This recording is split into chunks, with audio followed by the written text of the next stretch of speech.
तो टॉपिक करेंगे variation in g with depth. तो डेप्थ के साथ साथ जी में क्या वेरिएशन आता है वो पढ़ेंगे।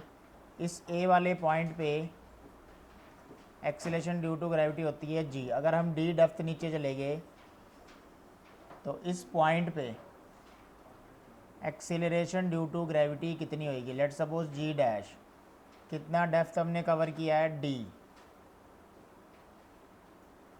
तो अब अर्थ का इतना मास हमें खींच रहा होगा, अर्थ के सेंटर पे उसका मास m होता है और रेडियस r।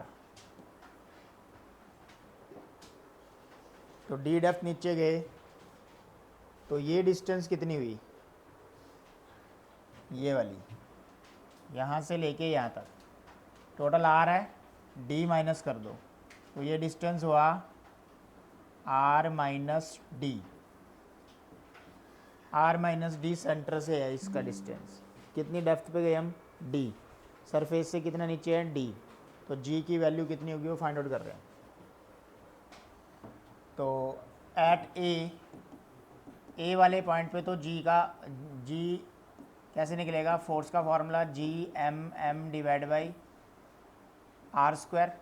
जब पॉइंट ए है तो सेंटर से डिस्टेंस उसका r ही है और इसको डाल देंगे g capital M small m divide by r square.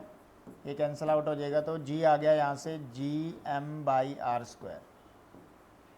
अब मास को हम क्या रिप्लेस कर सकते हैं डेंसिटी की टर्म में। तो मास होता है volume into density, 4/3 pi r cube into density. अगर इससे हम इसको रिप्लेस कर दें तो g का वैल्यू क्या आएगा, g by r square already है, मास की जगह इसको रिप्लेस कर दो 4/3 pi r cube into rho. ये 3 पावर इससे कट जाएंगी तो g आ जाएगा g इंटू 4/3 पाई आर रो। ये फार्मूला आया in terms of density g की वैल्यू। अब अगर हम इस b पॉइंट पे पहुँचे, अगर अब हम b पे पहुँचे तो कितनी दूर है सेंटर से, r माइनस डी। तो जहाँ r था उसकी जगह क्या यूज़ हो जाएगा, r माइनस डी।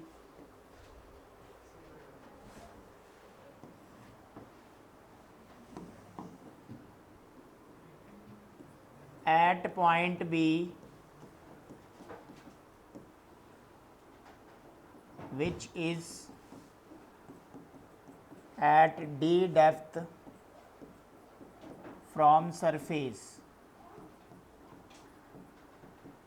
इसका मतलब वहाँ पे अब फोर्स का फॉर्मूला क्या आएगा, एम जी डैश इक्वल होएगा m डिस्टेंस की जगह सेंटर से कितनी दूर है वो पॉइंट, r माइनस डी। ये कैंसिल हो गया तो g dash equal to m by r minus d. m same नहीं होएगा, वहाँ पे अलग होएगा, इसलिए m डैश ले रहे। क्यों अलग होएगा, क्योंकि जब हम b पे हैं तो अर्थ का हमें ये अंदर वाला इतना मास हमें खींच रहा है, ओरिजिनल m है तो इतना m डैश ले लिया। अब m डैश होएगा क्या, वॉल्यूम इंटू डेंसिटी। वॉल्यूम कितना है 4/3, रेडियस कितना है वहाँ पे r माइनस डी। ये डाल दो m की जगह। तो m की जगह अगर हम इसको रिप्लेस करेंगे तो g डैश का क्या आंसर आएगा, g dash equal to 4/3 g by r minus d as it is 4/3 pi r minus d का क्यूब इंटू डेंसिटी। ये 3 पावर है इससे कट जाएंगी, स्क्वायर है, ये r का स्क्वायर होता है। तो कितना आंसर आया g डैश का, g into 4/3 pi r minus D into rho. ये इक्वेशन 2 और ये थी फर्स्ट। तो दोनों को डिवाइड करेंगे, रिलेशन निकालना है, डिवाइडिंग 2/1। तो g dash over g equal to आ जाएगा g 4/3 pi r minus D into rho. वो वाली क्वेश्चन थी g 4/3 pi r into rho. ये कैंसिल आउट हो गया, g भी कैंसिल आउट हो गया, रो भी कैंसिल आउट हो गया। फाइनली g डैश की वैल्यू क्या आई हमारे पास, finally g dash equal to g ऊपर बचा r माइनस डी, नीचे बचा r। अगर डिनोमिनेटर को सेपरेट करेंगे तो ये हो जाएगा 1 minus D by r. Again g dash smaller than किससे, जी से, तो जी डैश कम हो रहा है जी से, यानी डेप्थ पे भी क्या होता है, जी की वैल्यू घटती है। अगर हम ऐसे चलते चलते सेंटर पे पहुंच गए, तो जब सेंटर पे पहुंचेंगे तो जी की वैल्यू क्या, एट सेंटर, जब सेंटर तक जाएंगे तो कितनी डेप्थ कवर कर ली हमने, आर के बराबर। तो यहाँ पे डेप्थ की जगह आर डाल दो तो 1 माइनस आर बाई आर हो जाएगा, ये ज़ीरो हो जाएगा। तो सेंटर पे ग्रेविटी क्या होती है, ज़ीरो। सेंटर पे ज़ीरो, सरफेस पे मैक्सिमम, और उस सरफेस से बाहर जाएंगे तो कम होने लग जाएगी। तो इसका मतलब ग्राफ ऐसे बनेगा, सेंटर से बढ़ रही है, कहाँ तक बढ़ेगी, सिर्फ सरफेस तक, उसके बाद घटने लग जाएगी। तो ये ग्राफ है जी और डिस्टेंस के बीच में, वाई। सेंटर पे जीरो, ये सेंटर है, ये सरफेस है ये वाला, और ये आउटसाइड द सरफेस है। सरफेस पे जी की वैल्यू 9.8 होती है, और इसके बाद जी घटने लग जाएगा।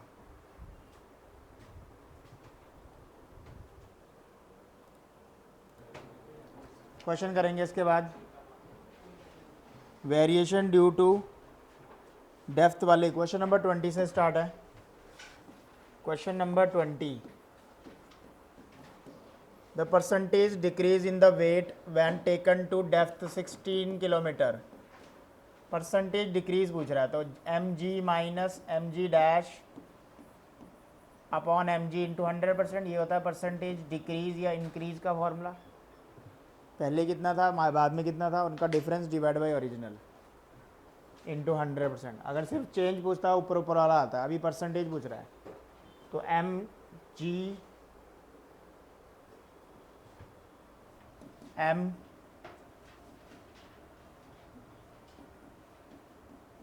कॉमन लेके कट गया, जी माइनस जी डैश को क्या डालते हैं डेप्थ में, ये अपॉन जी, जी भी कॉमन लेके कट गया, तो यहाँ पे 1 बचा, यहाँ पे 1 माइनस डी बाई आर बचा, 1 1 कैंसिल हो गया तो डी बाई आर बचा।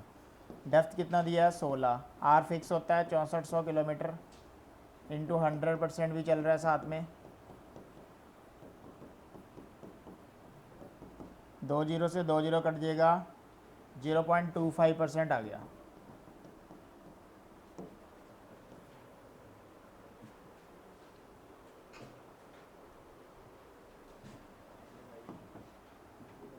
नेक्स्ट क्वेश्चन नोट करते रहे फटाफट। How much below the surface of the earth does the acceleration due to gravity becomes 1%। तो जी डैश जो है वो जी बाई 100 होएगा, क्योंकि 1% मतलब 1/100। तो जी डेप्थ का फॉर्मूला क्या आएगा, जी 1 minus D by are equals to G by 100, जी से जी कट गया, 1 minus D by are equals to 1/100, D by are equals to 1 minus 1/100,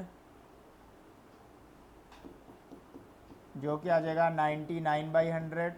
इसका मतलब डेप्थ कितनी होनी चाहिए, 99 डिवाइड बाई 100 इंटू 6400, 0 0 0 0 कट जाएगा, ये आंसर आ जाएगा 6336 किलोमीटर। 1% का मतलब है जी बाई, 1% का क्या मतलब है, G dash equal to G by 100।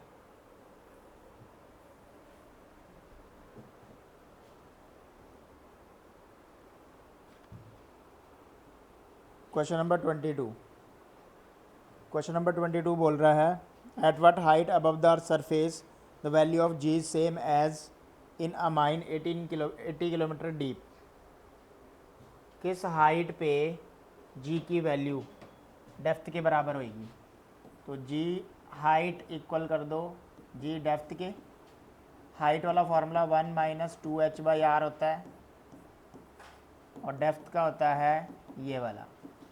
Equal क्यों कर रहे हैं, क्योंकि क्वेश्चन में बोला हुआ है कि सेम जी की वैल्यू है हाइट और डेप्थ पे। तो दोनों फार्मूले इक्वल कर लिए, जी से जी कट जाएगा, यहाँ से 1 से 1 भी कट गया, माइनस से माइनस भी कट गया, तो 2h by ji equals to हो गया D, 2h by are equal हो गया डी बाई आर के, आर से आर कट गया तो हाइट आ जाएगी डी बाई टू। डेप्थ दिया था 80 किलोमीटर, तो हाइट आ जाएगी 40 किलोमीटर, क्योंकि बोला जी की वैल्यू सेम है हाइट और डेप्थ पे, तो इसलिए हमने दोनों फार्मूले क्या कर दिए, equal. Question number 23, imagine a tunnel dug along the diameter of the earth, show that particle drop from one end of the tunnel, execute simple harmonic motion, what is the time period of this motion, assume that earth to be a uniform mass density, density दी हुई है, जी की value दी हुई है।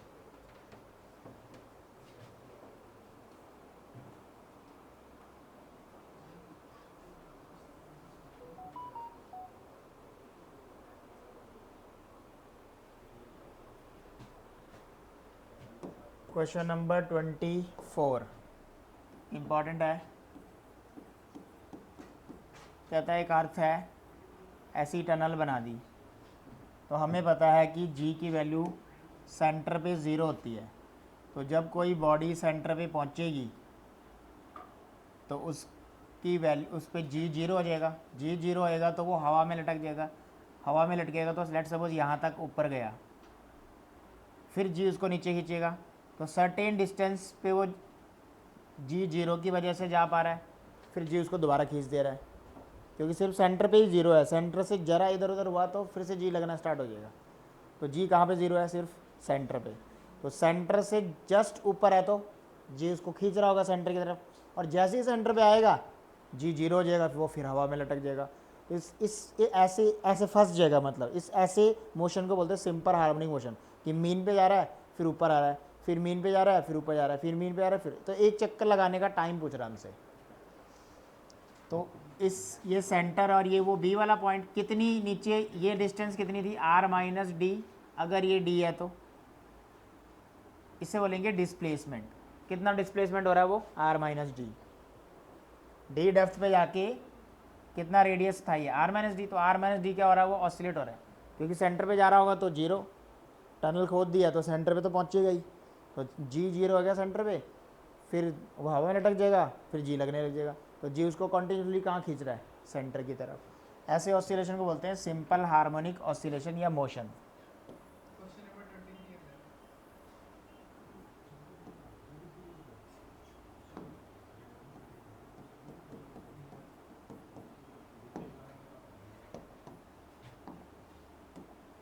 तो हम इस B depth पे, ये कितने कितने नीचे है, डी डेप्थ नीचे है, तो डी डेप्थ नीचे पे जी का फार्मूला लगा देते हैं, तो जी डैश का फार्मूला क्या होता है, जी वन माइनस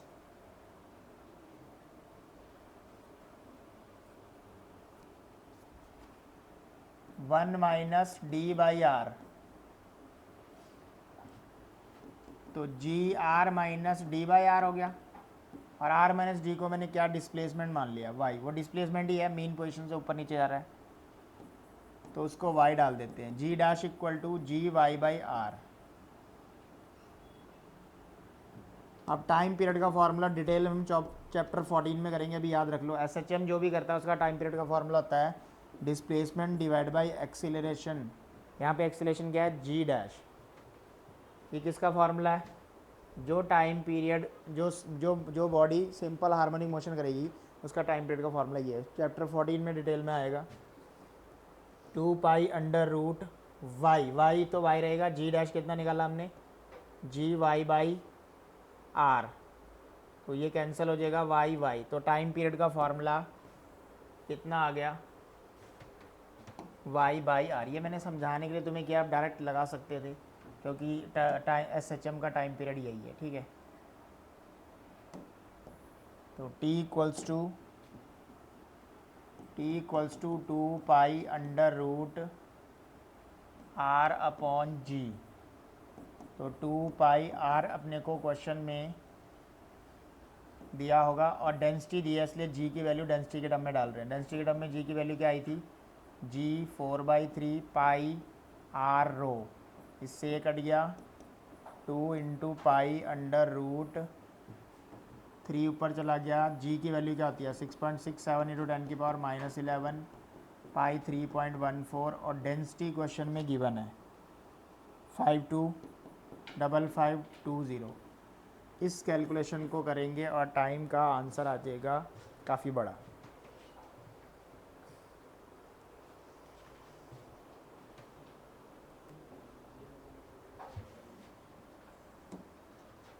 अगला टॉपिक है variation in the value of g. Variation in g due to latitude. इसको रोटेशन ऑफ अर्थ भी बोलते हैं। अर्थ की रोटेशन की वजह से पॉइंट की लोकेशन चेंज हो जाएगी। तो यह है अर्थ। ये लाइन को बोलते हैं पोल वाली लाइन है, ये इक्वेटर है। लेट अस कंसीडर कि कोई पार्टिकल यहाँ पे है इस पॉइंट पे। तो इस पॉइंट पे जो एंगल बना रहा है इक्वेटर के साथ उसको लैटिट्यूड एंगल बोलते हैं। अब यहाँ जब अर्थ रोटेट कर रही होगी ऐसे अपने एक्सिस के अबाउट, तो ये पॉइंट भी रोटेट करेगा। तो कुछ ऐसा रोटेशन होएगा इस पॉइंट का, ऐसा।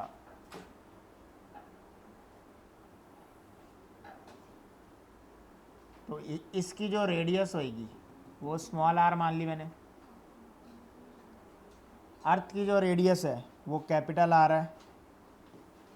तो आर का अगर ये वाला लैम्डा एंगल है तो ये भी लैम्डा होएगा, और बड़े आर का अगर ये लैम्डा है तो ये कंपोनेंट उसका क्या होएगा आर कॉस लैम्डा। यानी छोटा आर जो है वो छोटा सा जो रेडियस है वो आर कॉस लैम्डा के बराबर है। ठीक, लैम्डा होता है लैटिट्यूड एंगल।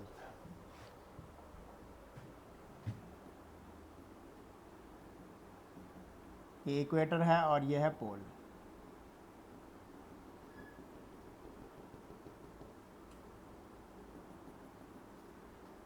अब इस पॉइंट पे अगर ये गोल गोल घूम रहा है तो इस पे एक फोर्स, अनदर फोर्स भी लग रहा है, वो है सेंट्रीफ्यूगल फोर्स mr⍵² होएगा। और mg सेंटर की तरफ लग रहा होगा, वो तो सेंटर की तरफ ही लगता है हमेशा। तो mg सेंटर की तरफ लग रहा है mg। अब दो फोर्सेस का अगर रिजल्टेंट निकालना है तो उनके बीच में डायगोनल बनाना पड़ेगा।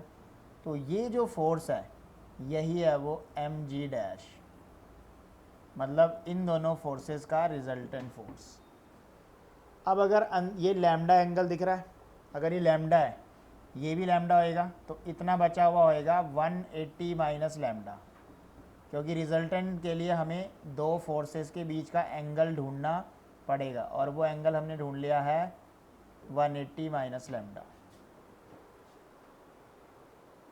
अब रूल क्या है, अगर एक फोर्स ये है और एक फोर्स ये है, एक फोर्स ये है और एक फोर्स ये है, तो ए बीच में इनका रिजल्टेंट होता है। तो याद करो ट्रायंगल लॉ में एक को ए लेते थे, एक को बी लेते थे, ये थीटा होता था और ये रिजल्टेंट होता था। तो क्या होता था रिजल्टेंट का formula, √a² plus b² plus 2ab cos theta. यहाँ पे a और b की जगह क्या अपने पास, a है वो mr⍵² और b है ये, तो √mr⍵² का होल स्क्वायर प्लस b को mg है प्लस 2ab एंगल यहाँ पे क्या है 180 minus lambda. Cos 180 minus lambda minus cos lambda होता है। कॉस के आगे अगर 180 हो तो कॉस का साइन क्या हो जाएगा माइनस हो जाएगा। 180 माइनस लैम्डा होता है कॉस लैम्डा। तो अब रिजल्टेंट निकाल रहे हम, रिजल्टेंट क्या होएगा mg', रिजल्टेंट mg' है, mg'। अब यहाँ से m कॉमन लेना, देखो m² और यहाँ पे भी 2m है, तो जब रूट से बाहर आएगा तो m बचेगा।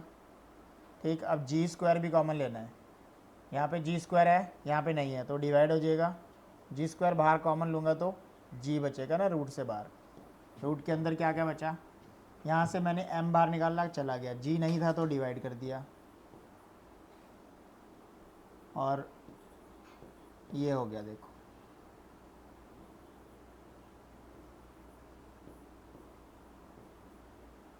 जिस टर्म में नहीं है उसमें डिवाइड कर दिया, तभी कॉमन ले सकते हैं। यहाँ से दोनों बाहर चले गए तो 1 बचा, यहाँ से m बाहर चला गया, दोनों m में से एक m, मतलब दोनों m बाहर चले गए, समझ लो रूट से बाहर गए। एक g था, एक g नहीं था, लेकिन इसलिए इससे डिवाइड करना पड़ेगा।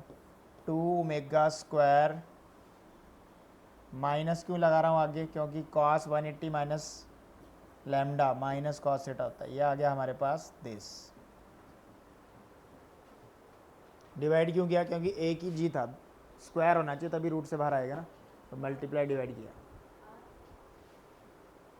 आर भी है,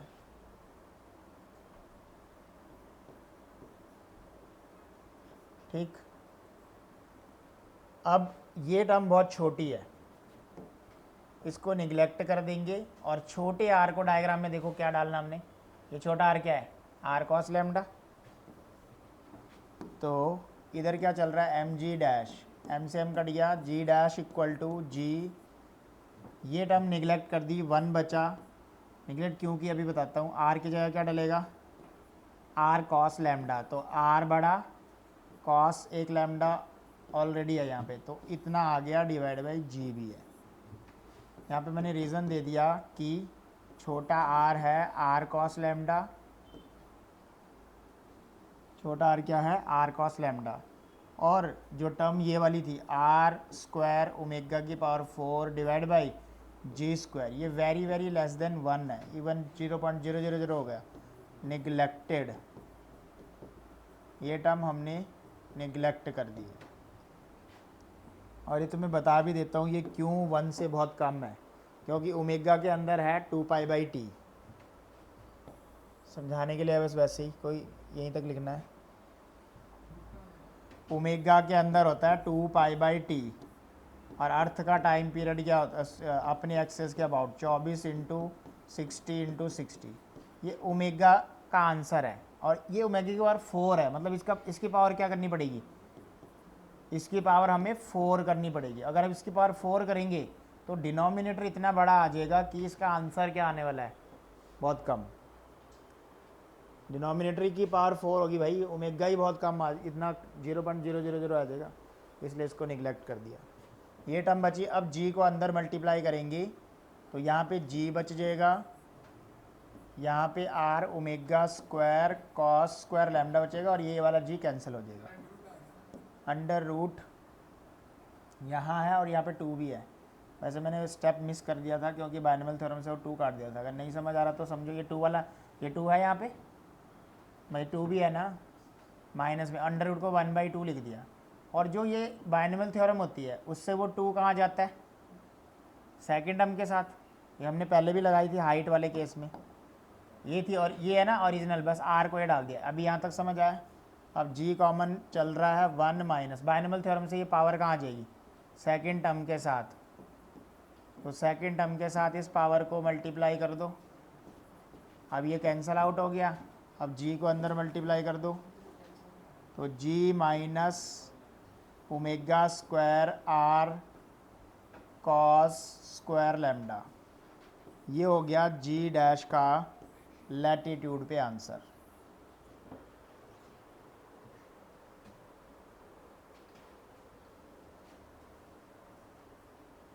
अब अपने पास 2 लोकेशन पता होनी चाहिए, पोल और इक्वेटर।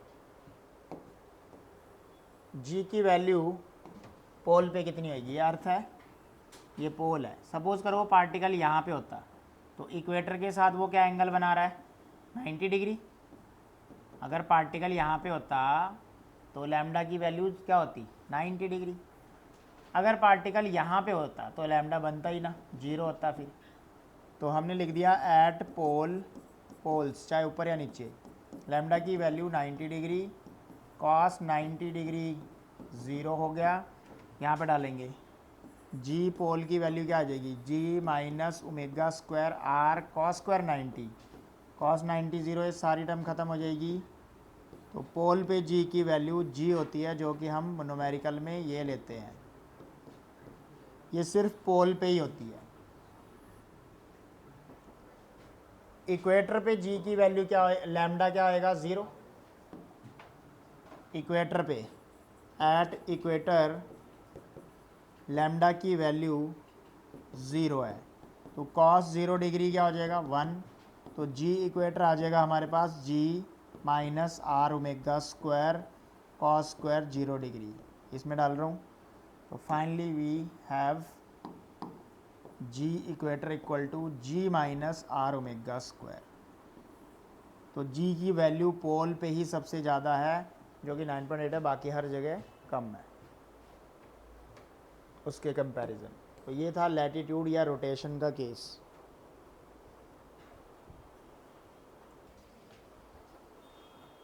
क्वेश्चन नंबर 24, इस पे बेस्ड अब क्वेश्चन करेंगे। क्वेश्चन नंबर 24 क्या कहता है, calculate the imaginary angular velocity of the earth for which the effective acceleration due to gravity at equator becomes 0। Equator पे कहता अगर जी की वैल्यू 0 होती तो ओमेगा कितना होता।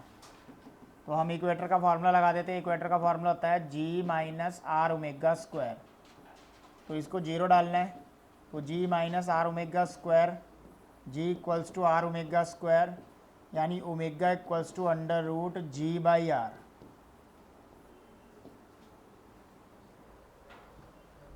अब टाइम पीरियड भी पूछ रहा है शायद, in with length of the day मतलब टाइम पीरियड। टाइम पीरियड होता है 2 पाई बाई ओमेगा, तो 2 पाई ओमेगा की वैल्यू रेसिप्रोकल हो जाएगी यहाँ पे, under root r over g. अब रेडियस क्वेश्चन में गिवन है 2 pi under root radius 6.4 into 10 की पावर 0 सॉरी 6 6400 किलोमीटर है ना। जी की वैल्यू 10 लेने को बोल रहा है, तो ये हो गया 2 इंटू 3.14। और ये रूट से बाहर कैसे जाएगा, इसका पॉइंट आके नीचे एक 0 लगा दो और एक 0 से एक 10 से एक्स्ट्रा मल्टीप्लाई कर दो। 64 बाहर आके 8 बन गया, और इस 3 जीरोज़ कैंसिल कर दो क्योंकि 7 है टोटल, 6 और 1 7, 3 जीरो कैंसिल करेंगी तो 4 जीरोज़ बचेंगी, रूट से बाहर आके वो 2 जीरो बन जाएंगी। इसको मल्टीप्लाई करके अपने आंसर आ जाना चाहिए। अच्छा, इसको अब डिवाइड भी करना क्योंकि आर में आंसर है, ये आंसर सेकंड में आ रहा है, तो अगर आर में चाहिए तो इसको किससे डिवाइड करना पड़ेगा, 36 से। 3.14 मल्टीप्लाई 8 इंटू 2 डिवाइड बाई 3600। अब ये आंसर आर में चेंज हो जाएगा।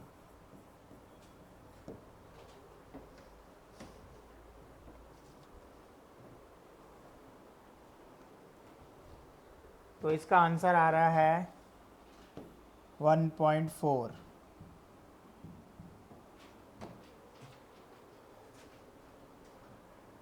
टी आ गया 1.4 आर। अच्छा, ओमेगा भी पूछ रहा था, तो ओमेगा की वैल्यू देखो, ये हम सॉल्व कर चुके हैं ना अभी। देखो आर बाई जी हमने सॉल्व किया है, ये अप्रॉक्सीमेट कितना है 800। ये आर बाई जी तो निकाला रूट से बाहर 800, तो यहाँ पे जी बाई आर है, तो इसका मतलब इसका आंसर 1/800 होएगा, रेडियन पर सेकेंड।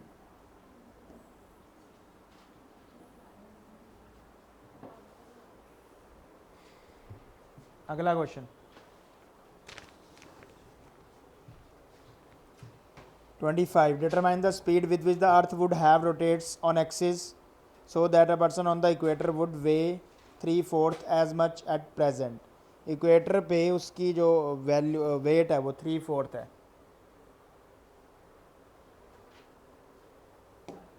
तो क्वेश्चन नंबर 25, तो इक्वेटर पे जी की वैल्यू क्या होती है, जी माइनस आर ओमेगा स्क्वायर। तो एम से मल्टीप्लाई कर देंगे क्योंकि वेट दिया हुआ है, तो m g minus m r omega square. Weight कितना बोला हुआ है, 3/5, तो एम जी, इसकी जगह 3/5 एम जी डाल दिया और ये इस तरफ ले आए अगले स्टेप में, तो एम आर ओमेगा स्क्वायर उधर जाके प्लस का हो गया और 3/5 वाली टर्म इधर आके माइनस की हो गया। ये एलसीएम लेंगे तो 2/5 एम जी आ जाएगा, m r omega square, m से एम कट जाएगा, ओमेगा की वैल्यू हमसे पूछ रहा कितनी होएगी। ओमेगा कितना आया यहाँ से, √2/5 G/R। अभी पिछले क्वेश्चन में √G/R को हमने सॉल्व किया था,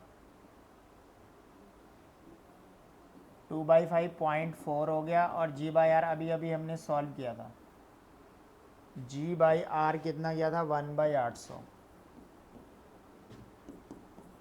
0.62 इसका रूट निकलेगा। इसको डिवाइड करके जो भी आंसर आएगा वो ओमेगा रेडियन पर सेकंड में आ रहा होगा।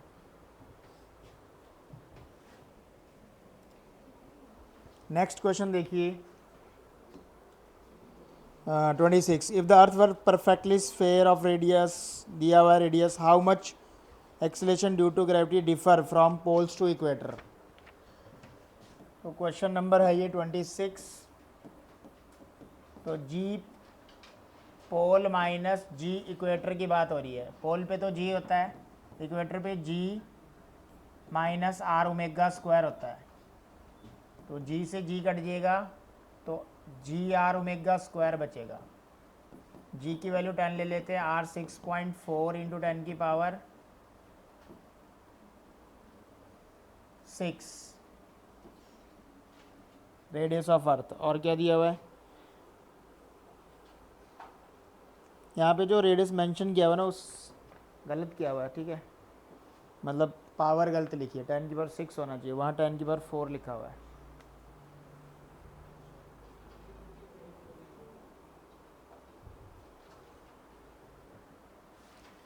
अर्थ का ओमेगा 2π/T, तो 4π² डिवाइड बाई GR 2π/T डाल दिया ओमेगा की जगह, तो 4π² divide by T²।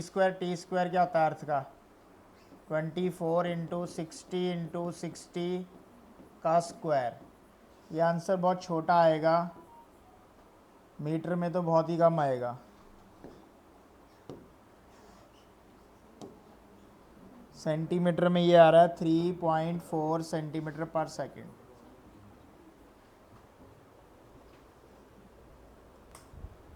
Next topic करने जा रहे हैं ग्रेविटेशनल इंटेंसिटी।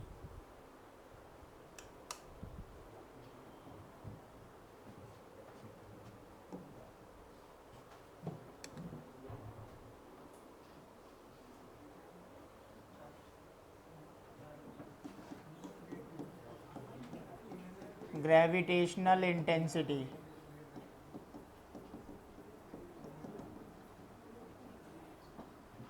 इसको ग्रेविटेशनल फील्ड भी कहते हैं।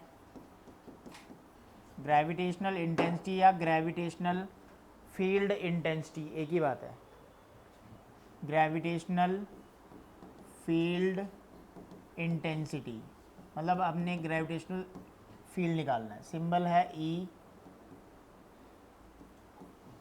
और डेफिनेशन है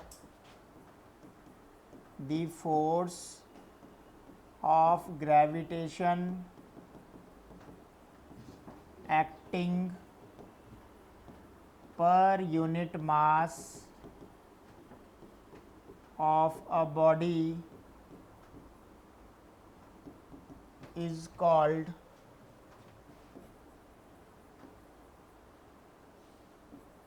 gravitational field intensity।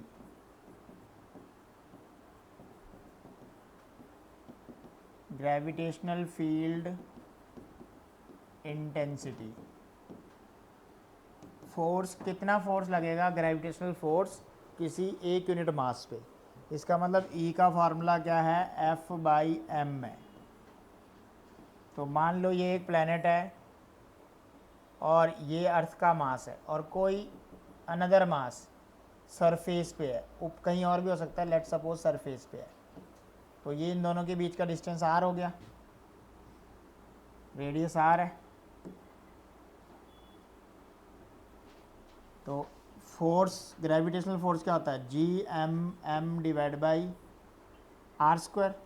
और एक m ऑलरेडी है नीचे, ये फोर्स की जगह डाला मैंने, स्मॉल m ऑलरेडी है। तो ग्रेविटेशनल फील्ड कितना आ गया, E = Gm/r²। अगर हम वेक्टर फॉर्म में लिखना चाहें तो आगे माइनस लगेगा, क्योंकि फोर्स का नेचर क्या है, अट्रैक्टिव नेचर है। अट्रैक्टिव के लिए माइनस लगेगा। इन vector form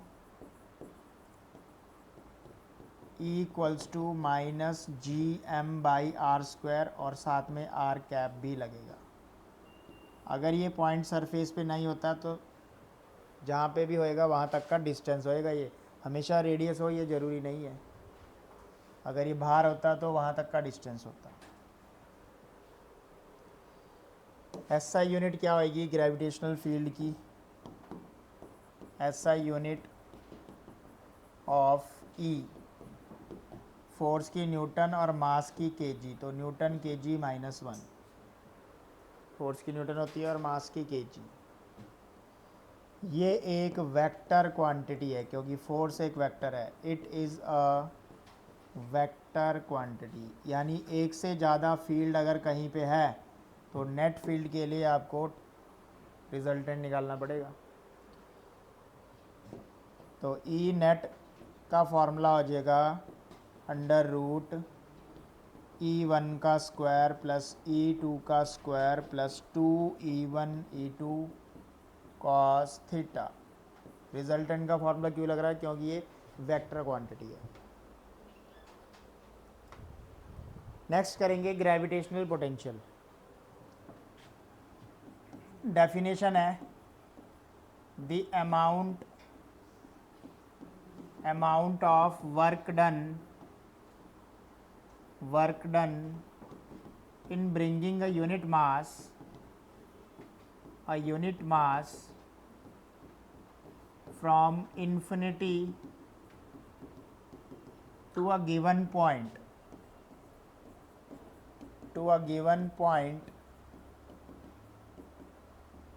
near gravitational field of earth, या किसी जिस भी प्लैनेट के पास लेके आ रहे हैं, gravitational field of earth is called gravitational potential. Gravitational potential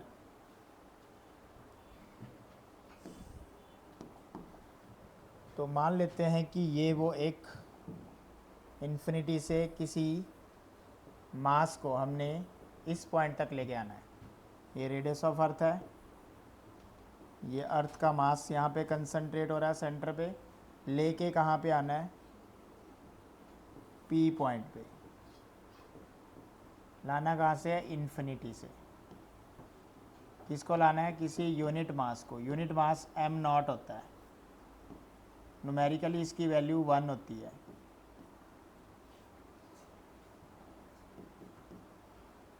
numerically इसकी वैल्यू क्या है, 1। इन्फिनिटी से यहाँ तक लाएंगे जितना वर्क डन करना पड़ेगा। A unit mass from infinity to given point near gravitational field of against, यहाँ पे एक लाइन और थी, क्योंकि किसके अगेंस्ट लेके आ रहे हैं हम, ग्रेविटेशनल फील्ड। ऐसे भी रहने देते हैं, कोई दिक्कत नहीं। तो इस पे टोटल मास क्या हो गया, m। तो इन्फिनिटी नोन नहीं है, तो हमने क्या किया, यहाँ पे दो छोटे से पॉइंट कंसिडर किए, a और b। a और b का वर्क डन निकाल लेंगे और फिर इंटीग्रेशन कर देंगे। a और b, a जो है x डिस्टेंस दूर है यहाँ पे, और ये जो डिस्प्लेसमेंट है वो dx है।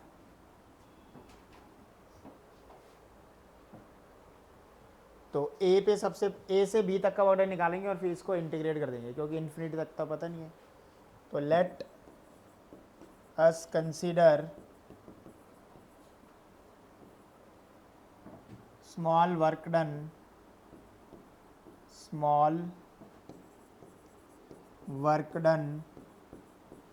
from A to B where O से A जो है वो x डिस्टेंस है और A से B जो है वो dx है। तो सबसे पहले फोर्स का फॉर्मूला निकालेंगे। वर्क के लिए फोर्स चाहिए, तो force at point A between two masses, दो मासेस के बीच में A पे कितना फोर्स होएगा, between earth and unit mass. तो A पे फोर्स कितना होएगा, G अर्थ का मास m, unit mass m not, divide by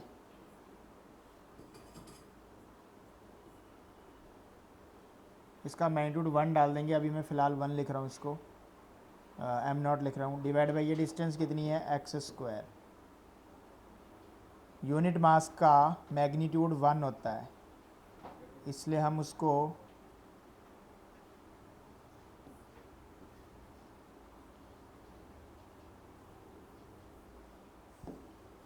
ऐसे याद रख लो। अगर इसका मास m है तो फील्ड क्या आएगी,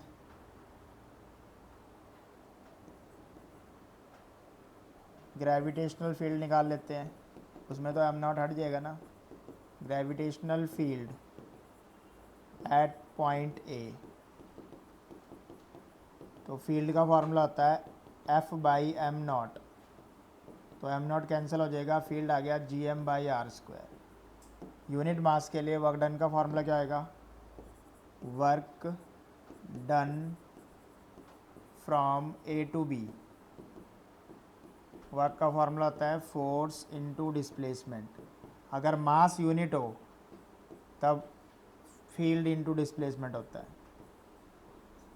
फील्ड कितनी है, GM बाई एक्स है ये।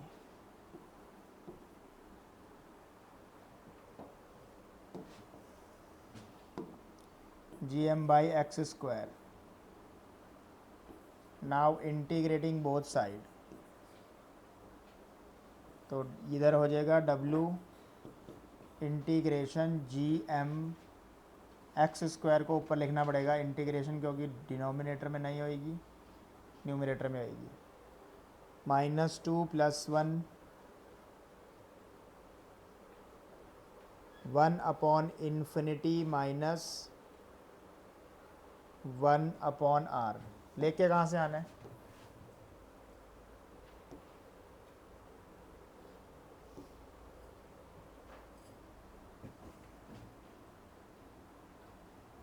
इन्फिनिटी से, और कहाँ तक लेके आना है, इस P से आगे नहीं लेके जाना है। इसका मतलब अपनी जो लोअर लिमिट है वो तो इन्फिनिटी है, और अपर लिमिट जो है ये पॉइंट है, जो कि सेंटर से मैंने मान लिया r डिस्टेंस पे, क्योंकि इंटीग्रेट कर रहे हैं ना। लाना कहाँ से, वो लोअर लिमिट, और लाना कहाँ तक है, वो अपर लिमिट। लाना कहाँ से, इन्फिनिटी से, और P से आगे तक नहीं लेके जाना, तो limit r to infinity, sorry infinity to r, infinity to r। तो W का फॉर्मूला हो जाएगा GM, x के बार -2 का इंटीग्रेशन -2 + 1 ओवर -2 + 1, ये वाला माइनस आगे आ जाएगा, तो W = -GM और 1/x नीचे चला जाएगा ना, x की बार -2 है। लिमिट क्या डालनी है, इन्फिनिटी से r, तो upper limit minus lower limit डालेंगे, तो -GM 1/r - 1/∞, 1/∞ 0 होता है। तो वर्क डन ही पोटेंशियल है, यही डेफिनेशन थी, डेफिनेशन यही थी। तो वर्क डन क्या आया, पोटेंशियल के बराबर -GM/r वर्क डन आया, और वर्क हीट क्या है, पोटेंशियल है। हेंस पोटेंशियल, कौन से वाला potential, gravitational potential, gravitational potential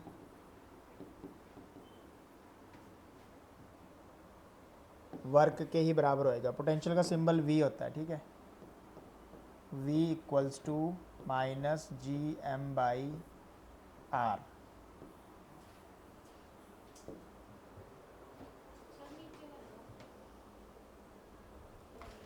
next है ग्रेविटेशनल पोटेंशियल एनर्जी। ये डेरिवेशन हमने किया है ग्रेविटेशनल पोटेंशियल की। तो ग्रेविटेशनल पोटेंशियल एनर्जी और इसमें बस थोड़ा सा फ़र्क है। वो क्या फ़र्क है? ग्रेविटेशनल पोटेंशियल एनर्जी अगर हमसे पूछा है तो बस जहाँ यूनिट मास है उसकी जगह अमास हो जाएगा, अमास m। तो जो m नॉट था वो हट जाएगा, m आ जाएगा। यहाँ तक बिल्कुल सेम करना है। फोर्स में m नॉट आ जाएगा, m आ जाएगा, m divide by x square हो जाएगा। अब हम वर्क का फॉर्मूला सीधा सीधा लगा देंगे, इलेक्ट्रिक फील्ड की ज़रूरत नहीं है क्योंकि यूनिट मास तो दिया ही नहीं है। तो वर्क का फार्मूला होता है फोर्स इनटू डिस्प्लेसमेंट। तो यहाँ पे हम F कर देंगे। फोर्स ये था, बस वो जो छोटा m है वो एक्स्ट्रा आएगा।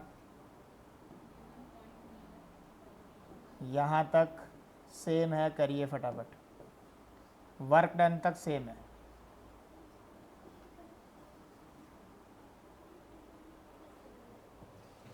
ठीक है, स्टार्टिंग से दिखा देता हूँ। ये है फर्स्ट स्टेप।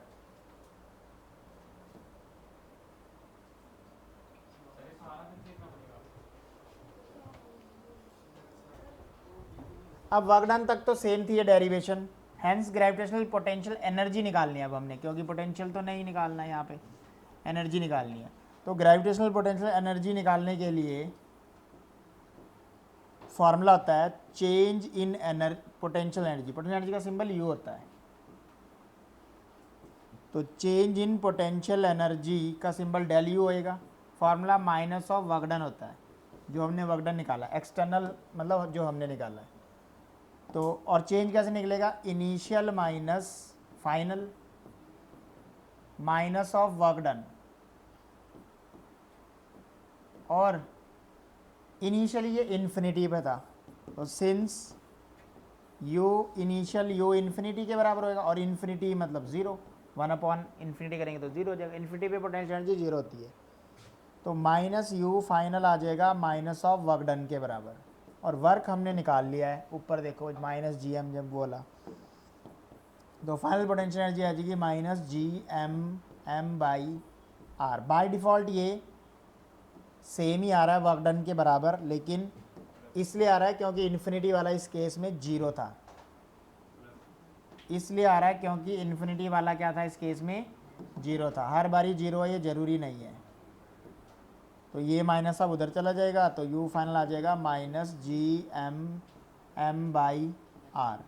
इस केस को हम पोटेंशियल के साथ कंपेयर कर सकते हैं। छोटे m को छोड़ के सारा पोटेंशियल ही है, तो इसको लिख सकते हैं relation between potential and potential energy. Potential and potential energy, इन दोनों के बीच में क्या रिलेशन होएगा? बस ये V क्या आया था? Minus G M by R, और U क्या आया है? माइनस जी एम छोटा m बाई आर। तो इसका मतलब जब इन दोनों को डिवाइड करेंगे तो potential energy potential into body का मास होता है। That's it.